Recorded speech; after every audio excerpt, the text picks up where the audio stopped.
La rivière à l'envers, chapitre 15, la falaise. La stupeur, puis l'effervescence provoquée par le succès de Tomek furent considérables.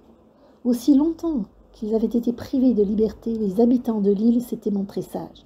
Mais maintenant qu'ils l'avaient, cette liberté, maintenant qu'elle leur avait été miraculeusement rendue, chacun avouait qu'il y avait sans cesse pensé en secret, qu'il en rêvait la nuit, qu'il n'avait pas de vœu plus cher que celui de pouvoir quitter l'île un jour avant de mourir. Tomek fut plus embrassé en 2 jours que pendant tout le reste de sa vie.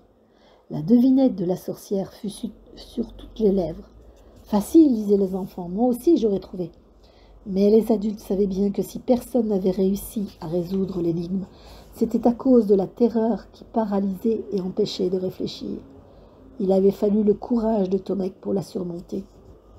Vaillante quitta l'île inexistante 5 jours plus tard, avec à son bord le capitaine Basti Balagom, ses 14 matelots, Tomek et 2 jeunes hommes qui n'avaient pas eu la patience d'attendre davantage.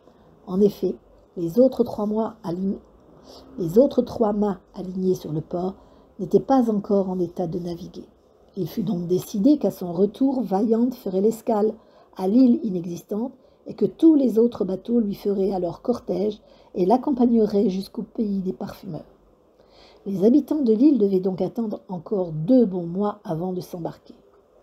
La traversée de Vaillante se passa sans encombre. Les vents furent favorables et la plus grande bonne humeur régna naturellement à bord. Il y eut bien une assez forte tempête au cours de la 2e semaine, mais Basti Balagom, qui était un marin aguerri, l'essuya sans dommage.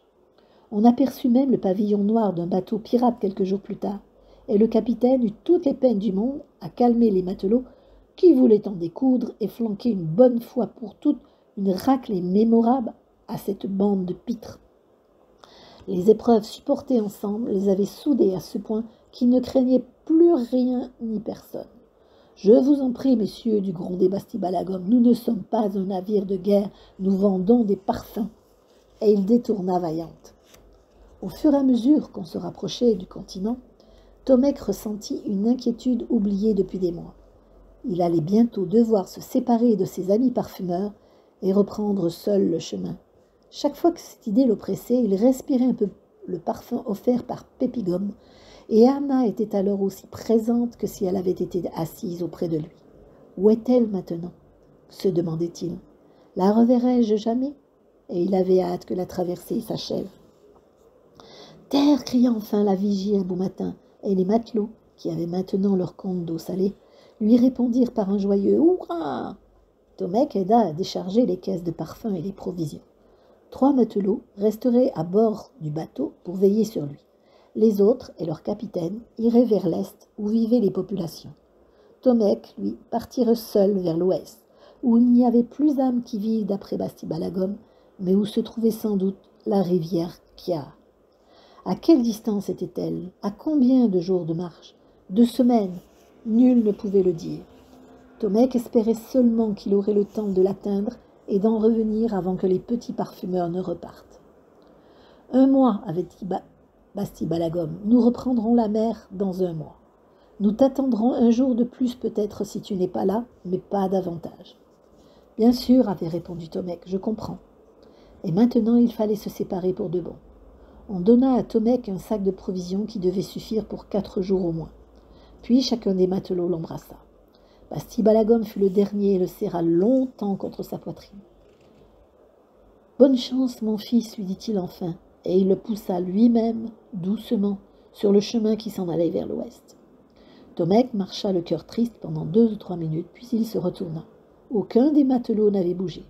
Ils le regardaient tous s'éloigner. Ils levèrent le bras pour le saluer une dernière fois, et il leur répondit en agitant sa main. « À bientôt !» cria-t-il aussi fort qu'il le put. Mais le vent était contre lui, et ils ne l'entendirent pas. Le chemin monta peu à peu, et finit par se perdre en haut d'une véritable falaise. De là, la vue était splendide. À droite, l'océan, plus vert que bleu. À gauche, une lande parsemée d'arbrisseaux et de rochers. Tomek chemina sans fatigue une bonne partie de la journée, ne s'arrêtant que pour manger et boire. Le soir venu, il se pelotonna dans sa couverture et s'endormit derrière un gros rocher, tandis que les vagues de l'océan rugissaient tout près de lui. La journée du lendemain ressembla à s'y tromper à la précédente, et la suivante aux deux autres. Si bien que Tomek ne savait plus au juste s'il avait marché 3 ou 4 jours. Il avait beau essayer de se souvenir, il n'y parvenait pas. Les rochers se ressemblaient tous, la lande était infinie, le vent soufflait sans trêve, et un matin, il fut même si violent que Tomek dut rester plusieurs heures derrière son rocher sans pouvoir partir. Mais le plus inquiétant était son sac de provisions qui devenait de plus en plus léger. Un soir, il vit un troupeau de baleines qui jouaient tout près de la côte. Elles plongeaient et replongeaient, frappant l'eau de leurs énormes queues. Tomek les regarda longtemps, assis dans l'herbe haute et grignotant le dernier gâteau sec des petits parfumeurs. Il n'y avait plus beaucoup d'eau non plus dans sa gourde. Si demain je n'arrive pas quelque part, se dit-il, cela risque d'aller très mal pour moi. Le lendemain, il dut se mettre en route sans avoir rien mangé du tout. Au milieu de la matinée, il sentit ses jambes trembler sous lui et il lui fallut s'asseoir un moment. Que faire, s'interrogea-t-il.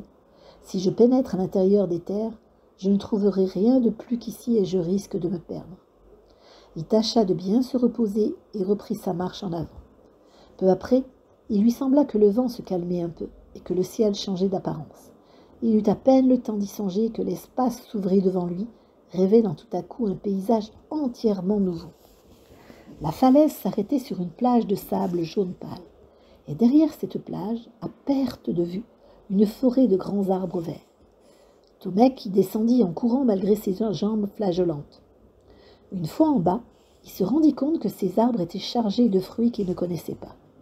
Il cueillit en premier une sorte d'abricot géant aussi lourd qu'un melon. Lorsqu'il l'ouvrit en deux, il s'en échappa en abondance un liquide qui ressemblait à du lait. Il but d'abord avec prudence, puis sans retenue. Cela rappelait un peu le sirop d'orgeat. Puis il arracha du bout de l'ongle un peu de la chair tendre du fruit. Elle était exquise. Ensuite, il se régala de petits haricots au goût de réglisse et d'étranges galettes molles aussi goûteuses que du pain d'épices. Mais sa plus belle découverte, ce furent des boules noirâtres à la coquille très résistante, pleines d'une purée tiède et onctueuse au bon goût de pommes de terre bouillies. Tomek, assis sur une pierre, s'en remplit l'estomac, buvant parfois dans son abricot géant. Il allait se relever pour reprendre sa route lorsqu'une fourmi grimpa sur sa main. Au lieu de la chasser, Tomek l'observa de plus près. Elle ressemblait à toutes les fourmis du monde, avec une différence toutefois. Elle allait à reculons. C'était peu de choses, bien sûr, mais Tomek en fut troublé et les paroles du vieil Hicham lui revinrent. Il y aurait là des variétés d'animaux tout à fait inconnues ailleurs, avait-il dit. Tomek souffla sur le petit insecte et se mit en route. Hicham n'avait pas menti, et ce que Tomek découvrit pendant les heures suivantes dépassait l'imagination. Les animaux qu'il croisa étaient tellement étranges qu'on était incapable de seulement les nommer.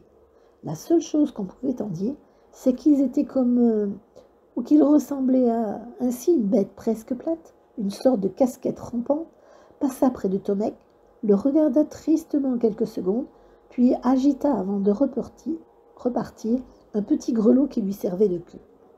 Un peu plus tard, une dizaine d'immenses oiseaux projetèrent leurs ombres sur le sol. Ils n'avaient pas d'ailes, mais une espèce de large queue palmée comme en ont les sirènes, avec laquelle ils brassaient l'air avec lenteur derrière eux. « Ils nagent dans l'air, se dit Tomek, et c'était exactement cela.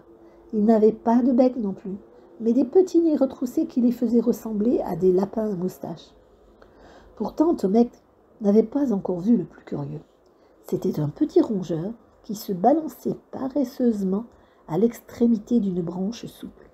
Tomek crut d'abord qu'il s'agissait d'un écureuil bien ordinaire, mais en l'observant mieux, il se rendit compte de l'incroyable vérité. L'écureuil ne faisait qu'un avec la branche. Il en était le prolongement. Il avait poussé dessus comme un fruit vivant, comme un animal fruit. Des dizaines d'écureuils semblables occupaient d'ailleurs cet arbre. Ils dormaient en boule, et c'est pourquoi Tomek les avait d'abord pris pour des fruits inconnus. Mais à présent, ils étaient réveillés et se balançaient au bout de leurs branches en un gracieux balai aérien. Comment peuvent-ils bien se nourrir, se demanda Tomek. Mais il n'eut pas le temps d'y réfléchir plus longtemps. Une rumeur lointaine, à peine perceptible, attira son attention. C'était pareil à de l'eau qui coule. Il accéléra sa marche, le cœur battant. Était-il enfin arrivé? Après tant et tant de peine, après tant et tant d'espoir, la forêt s'éclaircit.